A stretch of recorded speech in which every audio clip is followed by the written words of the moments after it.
Fire is one, but when it spreads to various objects, it becomes numerous. Likewise, the one supreme entity becomes many when he expresses himself externally in numerous entities. You can certainly claim that the one and the many are mere psychic distortions, the result of psychic assimilation and externalization. One is a particular number, two is also a number, many is another number. One may also be called many because we arrive at many by adding many ones together. But in the case of Paramapurusha, which number should be used? The word one is a psychic creation. The same is the case with the word two. All are the creations of the mind, but Paramapurusha is not a creation of the mind. So how can we use the term one to describe him? We can say one for a unit, but what about him? Until our mind merges in Paramapurusha, we cannot attain him. To attain him, the mind must become one-pointed and directed solely towards him. Thus, if any number is to be used to describe Paramapurusha, only the number one is suitable. Vishvasya ekam pari veshtitarani. Paramapurusha manifests himself in numerous ways through each and every object of this universe. But his manifestation is not confined to unit beings and the observable universe alone. His existence extends beyond that. In other words, his divine game is not limited to you alone. It extends beyond that and continues for eternity. Yinatva Shivam Shanti Matyantameti. Paramapurusha is Shiva.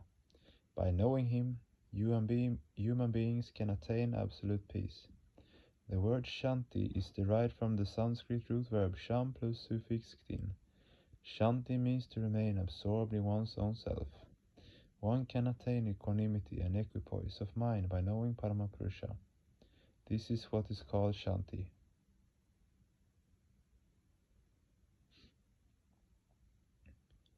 Paramapurusha is addressed as Shiva.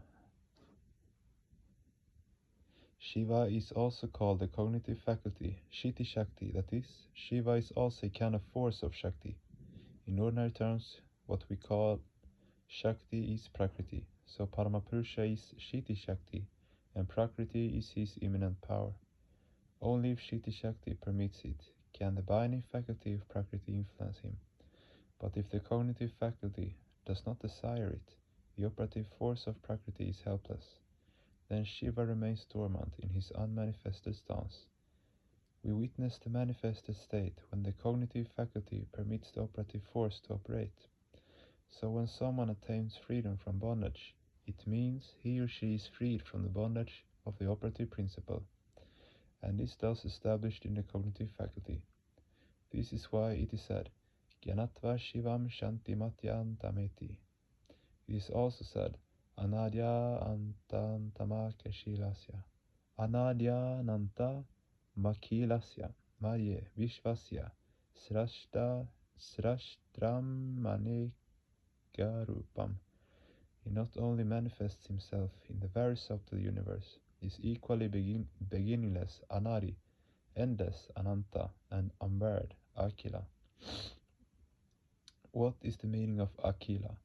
Kila means bolt or shutter, and anything which does not have a bolt or shutter is called Akila or Nikila. For India as a whole, we say Akila Bharata. For the Sanskrit word Vara, the English equivalent is Czech. The English word bar carries the same meaning also. For instance, the word Varanasi, according to popular belief, means a place where anas or rebirth is checked or prevented. Anadi, this universe is both beginningless and endless. Paramapurusha manifests himself in subtle forms, but he also manifests himself in infinite ways. Deva. Paramapurusha is called Deva. All other entities are not exactly Deva, but are the expressions or creations of Deva. Numerous waves are always emanating from Paramapurusha, each wave flowing with a particular speed and wavelength. In common parlance, each of these waves is called Deva, but actually they are not Deva, because their source of origin is Paramapurusha. Every vibration of the universe is called Deva, and the source of a Deva is called Mahadeva. So in reality, who is Deva? He is none other than Mahadeva. The rest of the so-called Devas are merely his reflections. Who is a Deva? Sarva Jyotanatmakaha Akhanda Shira Ekarasaha, the entity who radiates innumerable vibrations out of his infinite body, whose tendency is to other than Mahadeva. The rest of the so-called Devas are merely called Deva. He is Shira Ekarasaha. Shit means cognitive flow. Ekarasa means unbroken flow, so Shira Ekarasa means the singular unbroken flow of consciousness. In this sense, only Paramapurusha is Deva, and no one else. Dyotate krirate yasma dudyate dyotate divi tasma deva iti propta stuyate sarvadevata.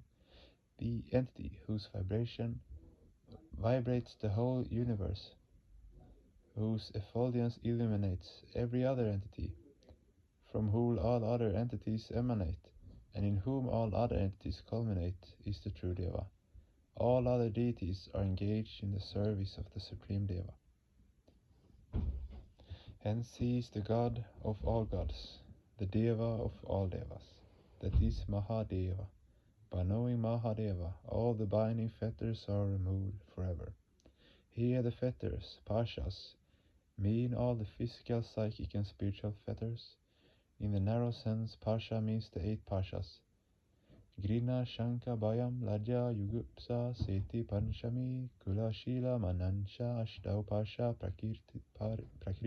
Prakirtitaha. Grina means hatred.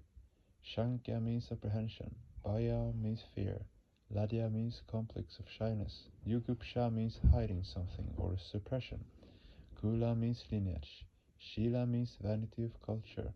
And Mana means vanity. These are the 8 pashas or fetters.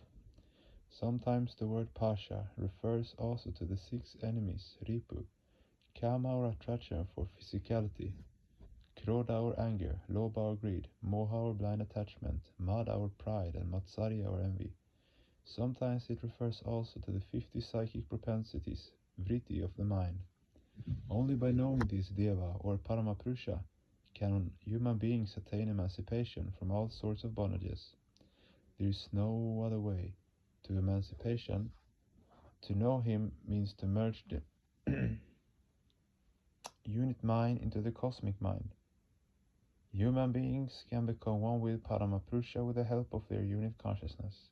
Only when they attain this stage can they realize that there is no difference between the microcosm and the macrocosm. That is, knowledge, knower, and known lose their individual existences. The knower and knowable become practically one, and the connecting link between the two, that is, knowledge, stands nullified. At this stage there remains no bondage. Anadyananta, Anadi and Ananta. If there is any primordial entity, it must have its starting point as well.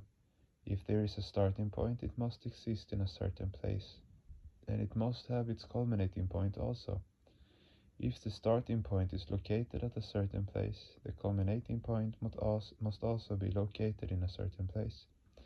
If there is a starting point and a culminating point, there must be a middle point also. For these 3 reasons, each and every entity comes within the scope of time, space, and person. When one knows Paramapurusha, the creator of the starting point, the middle point, and the culminating point, one is free from the temporal, spatial, and personal factors. One is liberated from the influence of the binding faculty as the supreme operative principle gradually wanes. Hence, regarding Prakriti, it is said, Prakritihi sanitya nivritta. Prakriti is the entity that undergoes constant waning by constant ideation. Prakriti ultimately dissolves herself in Paramapurusha.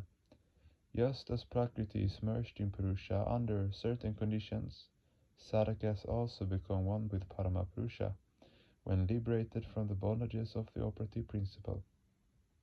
They attain salvation when Prakriti becomes one with Paramapurusha in the process of gradual waning. The very want of the microcosms is to attain liberation by snapping all their fetters. The only way to do that is to come within the shelter of Paramapurusha. There is no other way. Nanya Banta Vidyate Yanaya. 17th October 1971, New Delhi, DMC.